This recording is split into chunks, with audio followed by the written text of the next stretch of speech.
Mr. Topsy Turvy by Roger Hargreaves.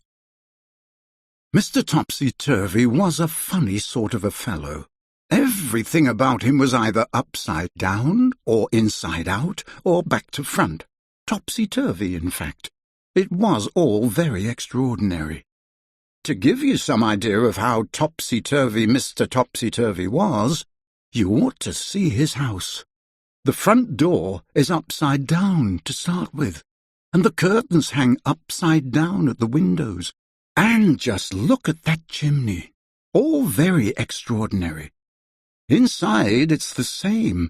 Just look at the clock standing on Mr. Topsy-Turvy's mantelpiece. Isn't that the topsiest-turviest clock you've ever seen?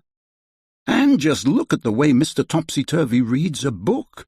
Not only does he read it upside down, but he starts to read it at the back page. Now, this story is all about the time Mr. Topsy-Turvy came to the town where you and I live. Nobody is quite sure how Mr. Topsy-Turvy got there or where he came from, but he did arrive, because somebody saw him getting off the train. The trouble was, he did it in a topsy-turvy way, and got out the wrong side and fell onto the tracks. Which really isn't all that surprising, is it? When he'd picked himself up and managed to find his way out of the station, Mr. Topsy-Turvy went to a hotel to find a room to spend the night. The hotel manager tried not to smile when he saw Mr. Topsy-Turvy walk into his hotel carrying his suitcase upside down and with his topsy-turvy hat on his head. "Good afternoon, sir," he said. "Can I help you?" Now, something you didn't know about Mr. Topsy-Turvy is the way he speaks. You see, he sometimes gets things the wrong way round. "Afternoon, good," said Mr. Topsy-Turvy to the hotel manager. "I'd room alike." The manager scratched his head. "You mean you'd like a room?" he asked. "Please, yes," replied Mr. Topsy-Turvy.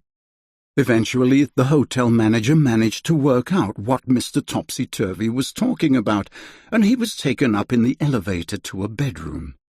Then Mr. Topsy-Turvy unpacked his suitcase, put on his pyjamas, and went to bed. He was rather tired after travelling from wherever he'd come from. The following day Mr. Topsy-Turvy went round the town, but what a fuss his going round the town caused. He took a taxi from the hotel, but so confused the taxi driver, trying to tell him where he wanted to go, the poor man drove straight into a traffic light. "Oh, dear," said Mr. Topsy-Turvy. "I am sorry, very." Then he went into a big department store in the middle of the town. He walked up to one of the counters. "I'd like a sock of pears," he said to the lady behind the counter. "You mean a pair of socks?" She smiled and showed him a pair of bright red socks. Mr. Topsy-Turvy put them on his hands. Then he tried to leave, but being Mr. Topsy-Turvy, he tried to walk down the up-escalator, and all the people who were going up the up-escalator all fell over themselves. It was a terrible topsy-turvy jumble. He went to a library and put all the books upside down on the shelves and made everybody extremely angry. Then he went to an art gallery and insisted on hanging all the pictures upside down so that he could look at them properly. And then, after Mr. Topsy-Turvy had been in the town for just one day, he disappeared.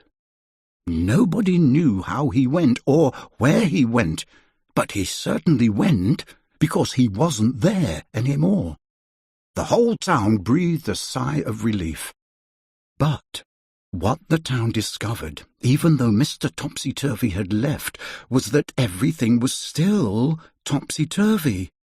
"News is here," shouted the newscasters, instead of saying, "Here is the news." "Morning, good," people started saying to each other when they met, and "Do you how?" instead of "How do you do?" Everybody was talking topsy-turvy. Can you think of something to say that's topsy-turvy? Go on, try.